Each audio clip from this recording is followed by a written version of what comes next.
know what Modern Warfare 3 is? It's a reboot of Modern Warfare 3. So, let me give you the whole scope. It is launching with 16 maps that are all remasters from the original Modern Warfare 2. But it's called Modern Warfare 3. From Modern Warfare 2. But the map. Did you notice the map that they were on in the trailer? No, because I skimmed through Verdansk. It's the original Warzone map. Treyarch has been brought in to do their zombies mode in Modern Warfare 3. The mode is labeled as the biggest map in history because it is literally going to be an open world on a Warzone map. There are no rounds. It is just objective-based. It is DMZ with zombies. As much as I hate that because I want regular zombies, the moment a Battle Royale came out, I'm like, someone should make a zombie version of this. And if someone's going to do it, Call of Duty, I feel like may have... They could, yes. But I don't want objectives, just fucking survive. Make it like Flood, but on a map. Nope. Objective-based. Objective-based with exfils. Like leaving. Like completing the mission and leaving the map. You've never played DMZ? It's exactly what that is. Hold on. Yes. The way that DMZ works, right, is it's technically a game, but think of it like an open world online kind of big map that people drop into, you do your stuff, and then you leave. You are on the map with up to 6 people altogether, but there are 24 people per map. You could have a party of 6 and have 4 other parties with you, and they're charging full price. You said it was $120. Well, that's for the Vault Edition, because, you know, Call of Duty does this fun thing now where they're like, the game is $70, because Xbox Series X game prices. You can get the Premium Battle Pass Edition, which is like an extra $20. Mm-hmm. You can now get the Black Cell, or they'll call it the Vault Edition, which comes with a ton of cosmetics and whatever, but it's $120, and it comes with the Black Cell, which is now their Premium Battle Pass that comes with more cosmetic shit, and tier skips, and double XP. And I'm going to bring up something that we've brought up for the past 3 weeks because I've been really enjoying it, but it kind of reminds me of this, is Baldur's Gate again. Yeah. There's a controversy around it where people are complaining about how there's too much well made it is. Yeah. And that is I've heard, I may be wrong on this, but I heard that Ubisoft was one of those people complaining. I wouldn't doubt it. I could only imagine how Activision feels anymore and all their other studios, knowing that they're charging $120 for half a game, and other people like EA charging microtransactions and doing whatever for it. They came out with probably the best game I've played in the last 5 years, if not more. Yes. For $60 standard. You get the whole game. Yeah. You can play through the thing, I think they said 18 times before you find every single conceivable outcome for everything in the game. The hours and everything in it are endless. The customization and what you can do is endless. And they just went, here, it's a $60 video game. You know, like a game should be. You're saying you're putting in more and more work, but the time limit that you're putting on these is taking the same thing. Like if fucking like Elder Scrolls 6 came out and they're like, hey, this is like a $90 game. And be like, you know what? I get that. I get that. I get that. GTA 6 comes out, and it's online and everything, and I don't have to pay for fucking microtransactions. I'll give you $100 for that game. That's totally fucking worth. 100%. But you're giving me a Call of Duty every year unfinished? I'll give you $40 max. Yeah, at best. Yeah. And hearing that it was finally going to be the Call of Duty, they're like, well, support it for 2 years. I was like, you know, maybe there's some hope, because I like Modern Warfare 2 a lot.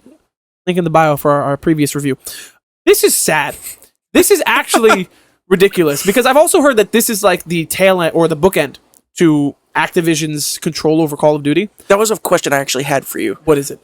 So what was it? Raven Studios got like banned after like fucking like a couple of them, like they fired them, they were no longer on. Yes, Raven and High Moon, I think. So or they're like, why has that not happened since? I don't know. Because if you look at it too, Sledgehammer's track record is atrocious. And I've always had hope for them, but they had Advanced Warfare. Garbage. I love that game. Fuck but you. It crashed and burned. World War II.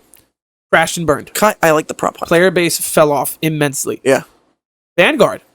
Hot Never garbage. played it. Nobody played it. I played it because one of the zombies maps was kind of good. Okay. And now you have Modern Warfare 3 that they slap their fucking name on. They'd be like, this is Sledgehammer, but it's a DLC that's overblown. Everything from Modern Warfare 2 is transferring into Modern Warfare 3. Yeah. All of your progression, all of your cosmetics, everything, because it's the same fucking game with add-ons.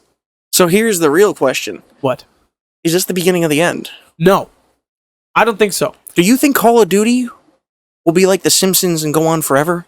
Yes, but not in the way that it is. In an ideal world, Call of Duty is going to stop yearly releases after this. Okay. Because it's not needed. It's not. No, not anymore. Nobody fucking cares. You put out a garbage game, people play it for a couple months, and that's it. Especially back in the day and everything, year after year, the jump and everything was a bit more drastic. But that was different. Back in the day, and you had good stories. When you had 3 different studios and each one had 2 or 3 years to work on the game in its entirety, like fucking Modern Warfare, if you go back to the OG trilogy versus the OG Black Ops trilogy versus whatever Sledgehammer felt like doing in the mud, every single game felt different. Yeah. It was the same common underlying shit of shooter, but everything, you were like, no, this is clearly a Black Ops game because this feels nothing like what happened before. Now everything feels like it's the same shit. And year after year, you're like, oh man, you realize how the window gets tighter? It used to be like, oh, we're going to tease a new Call of Duty in like March. Ooh, look at us. And then gameplay comes out in like July. And they're like, oh, you got to wait for the game in October. And we're like, ooh, I can't wait for Christmas. Now they're like, it's August. Can you please buy our game in 2 months? We're begging you. It's $120. I think the only thing that's really going to kill it, because like in my mind as a child, Call of Duty and Battlefield were like arch enemies. Yes. And it was whatever. Now Halo was in there too for a hot minute. They're just their own thing. They're separate. It's whatever. I don't even play Battlefield nobody anymore. does the yearly releases anymore for a good reason. Yeah, and look what's happened in the last couple of years. Yeah. Every single year you're pulling people off to go to the next game to save the studio that's drowning because you're putting these horrible fucking time constraints. And it's also like, but like, this is what I'm talking about. Like, I know you're gonna kill me because I'm bringing it back again. Baldur's Gate. Baldur's Gate. Okay. That's a new studio creating a high fantasy game. Bethesda's not making it. Obsidian Studios is releasing one this year, but this is a bigger deal. All these other things. It's not like Blizzard coming out with a new like World of Warcraft or something. Like it's a new studio coming up and coming in with these. Yes. What do you think the odds are of another studio coming in and making a first-person shooter and it kind of replacing The Crown? I'd be fine with it if they could do it correctly. The problem is Call of Duty made sure that they did things correctly during their heyday. It's not just shooter people going for it now. Yeah. Because they've been doing the 3 pillars since, what is it, Modern Warfare 2? You remember looking on the back of the fucking disc case where it'd be like 1, 2, 3, can't play multiplayer, whatever the fuck the third one is. Exactly. Exactly. That's the thing. That's a lost art. Reading the back of the box on the way home from GameStop. Now it's just sad guys selling T-shirts and fucking Funko Pops that are left over from last season, and just like they're like, "Hey, do you want to buy this disc?" Speaking the 3 pillars of Call of Duty, it will not die because there's certain, and they know this now. That's why Sledgehammer's working on the campaign. Infinity Ward is going to continue and pull things over from Modern Warfare 2 for the multiplayer, and Treyarch is doing the zombies because they know that those names doing those certain things is going to win people over. This is, to me, hopefully, ideally, this is the last one. Where after this, Xbox is going to take over, and supposedly the idea that I've heard rolling around in like the leaks. I forgot about that. That's going to be nice. It's a hub. Supposedly, just like what Ubisoft wants to do, is it's a hub where you can get all these Call of Duties, and it's on Game Pass, and then once a year, they're like, oh, look, here's this shit, and it's there already for you. Free to play. Allegedly, fucking, they released beforehand that Modern Warfare 3 would be free to play too. I was like, there's no fucking way. No, because they got the legal There's so much money thing got held up. And that's why the Activision people, like, the deal hasn't gone through yet, so they're trying to make that extra buck before it ends, which is why this is going to be a massive mess. But it's going to be the same as with Starfield, where Bethesda said that it was going to be done last year, and Xbox went, no, it fucking isn't. You got a whole other year. And polish that shit. And that's why I think Call of Duty is going to be a 2 or 3 year release. I have hope for Call of Duty because when it comes to Xbox, if you look at the games I have downloaded, it's like we play Battlefront sometimes. Here's GTA 5 just in case. But it's mainly like 6 Call of Duties for zombies if I'm in the mood. Yeah. I'm hopeful. The only problem that I know too is that next year's game is Treyarch. Yeah. And the leaks are not Cold War, but Gulf War. Call of Duty Black Ops Gulf War. But this has been in development for 3 or 4 years. And that's the one where we like steamrolled them and played like AC/DC coming over like the sand dunes and shit. Like, that's gonna be a patriotic fucking game. Yeah.